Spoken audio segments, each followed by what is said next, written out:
Everyone, welcome to my another new blog video. So আজকের ব্লগটা না কাইন্ড অফ ছোটোখাটো একটা শপিং ব্লগ বলা যায়। ওই দিন আমরা বেরিয়েছিলাম কিছুক্ষণ ঘোরাফেরা করার জন্য, আর কাছাকাছি যেহেতু বালিয়ারকের মার্কেটটা ছিল, তো আম্মু বললো যে একটু ঘুরে আসা যাক, দেখে নিউ কোনো কালেকশন থাকলে যদি পছন্দ হয় তাহলে নিয়ে নেওয়া যাবে। তো আমি এখানে আমার আম্মুর জন্য কিছু বোরকার কালেকশনস দেখেছিলাম। তো আমার কাছে মোটামুটি অনেকই ভালো লেগেছে, বাট আমার আম্মুর কাছে কোনো দিক দিয়ে না কোনো দিক দিয়ে একটু অপছন্দ হয়েছে, তো দ্যাটস ওয়াই আর এগুলো নেওয়া হয়নি।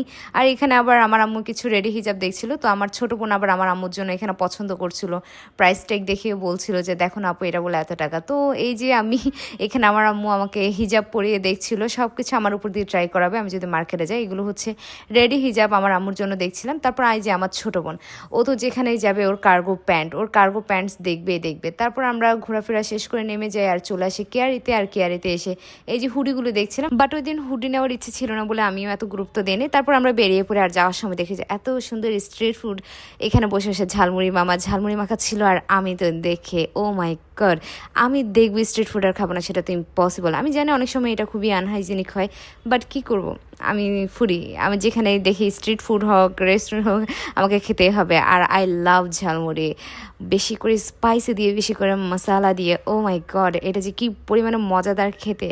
বাট এই মামার ঝালমুড়িটা খুব একটা আমার ভালো লাগেনি, এখানে মশলাটা খুবই পরিমাণ কম ছিল। আর আমি চাই যে একটু বেশি বেশি মশলা দিয়ে যদি একটু খাওয়া যায়, এনজয় করে যদি খাওয়া না যায়, তাহলে সেই খাবার খেয়ে লাভটা কি বলুন।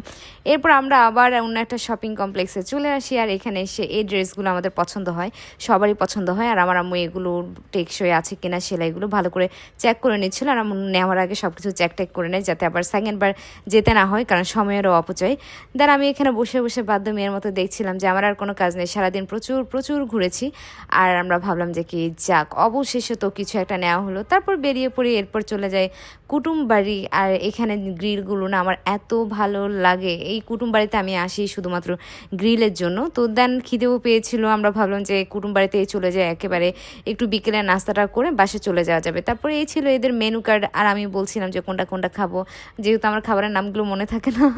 তো আমি ভাবলাম যে একটু মেনু কার্ডের এখানে দেখিয়ে দিই, যাতে আমি ভয়েস ওভার দেওয়ার সময় বলতে পারি যে কোনটা অর্ডার করেছিলাম। সো আমরা অর্ডার করেছিলাম চিকেন গ্রিল, চিকেন চাপ, চিকেন শর্মা আর চা। ও আচ্ছা, চাটা পরে ক্যান্সেল করেছিলাম। এরপর স্পেশাল পরোটাটা ছিল।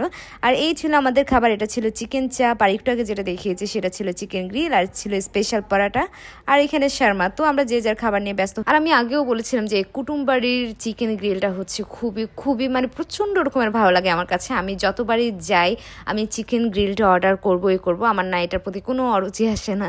বাট এই যে চিকেন চাপ, এটা না তেমন একটা ভালো লাগে না আমাদের কারণ, বাট এক একজনের টেস্ট ডিফারেন্স এক এক রকমের হয়, এটাই স্বাভাবিক। আমার ভালো না লাগলে হয়তো দেখা যাচ্ছে অন্য কারো লাগবে। দেন আমরা একদম ফিনিশ করে ভালোভাবে হাঁটি চিবিয়ে খেয়ে চলে যায় হাতটা ওয়াশ করার জন্য, বিকজ আমাদের বাসা যাওয়ার সময় হয়ে যায়। So this was my video, আল্লাহ হাফেজ।